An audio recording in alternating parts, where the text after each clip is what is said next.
Max and Zoe, the Science Fair. Chapter 1. Just pick one. Our science fair. Chapter 1. Just pick one. Max and Zoe met at the library. Try this book next, she said. Max studied the book with the science experiments. Nothing fun in this book either, he said. Our science fair topics are due tomorrow, Zoe said. These are all so boring, said Max. Just pick one, Zoe said. It doesn't have to be perfect. But I want my experiment to be the best, said Max. But I want my experiment to be the best, said Max. Okay, good luck, said Zoe as she grabbed her books and left. Max was frustrated. He didn't want to pick a boring project. Max went home and searched for more ideas. All boring, he groaned. You have to pick something, Max, his mom said. Max frowned and went to his room. Buddy curled up on his lap. Max gave Buddy a big hug. You understand me, don't you, Buddy? Asked Max. Woof, said Buddy. Max thought for a minute. Suddenly he sat up, jumped off his bed, and ran downstairs. Mom, he yelled, I have the best idea for my science experiment. Finally, his mom said with a smile. Chapter 2. Dogs and Science. After dinner, Max and his mom researched together. They found lots of cool science experiments about dogs. Max was so excited. That one, cried Max. That is the best one. It will prove that Buddy understands me. Max grabbed the phone and called Zoe. I'm going to test how Buddy reads people's faces, he said. What are you talking about? Asked Zoe. For my science experiment, said Max.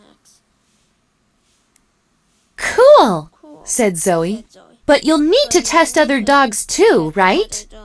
Oh, said Max. Good idea. I know lots of families with dogs, said Zoe. I can help you. Thanks. He hung up the phone and looked up more information on dog behavior. At last, Max began to write in Science Fair journal. Once he started writing, he couldn't stop. Max knew he had the perfect experiment. He couldn't wait to test all the dogs. Dogs and science, my two favorite things, Max said. Chapter 3. The Experiment.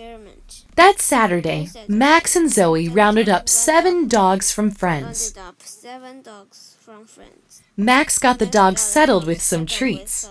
Then the experiment began.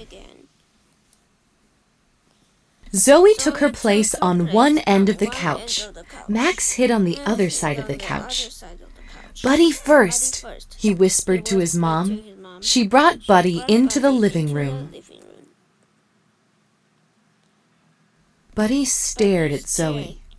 Zoe stared at Buddy. Then Zoe frowned and looked mad. Buddy ran to the kitchen. Max took notes the whole time. Then Mom brought Buddy back into the living room. Zoe stared at him again. Buddy stared back. Then Zoe smiled widely at him. Buddy ran to Zoe and jumped on her lap. Max and Zoe followed the same procedure with all of the dogs. Each time, Max watched closely. He took careful notes and recorded the dog's reactions. Wow, he thought, most of these dogs do understand people.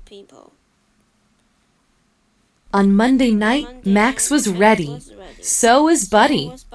Max told the crowd, "Dogs can read people's faces, eyes, and hand signs. Watch Buddy read my face." Max stared at Buddy for a few seconds, then frowned. Buddy covered his head. Everyone clapped. "Thank you," Max said. "Woof," Buddy barked. "Dogs really are a boy's best friend," Max said as he hugged Buddy. "Woof, woof," Buddy barked in agreement.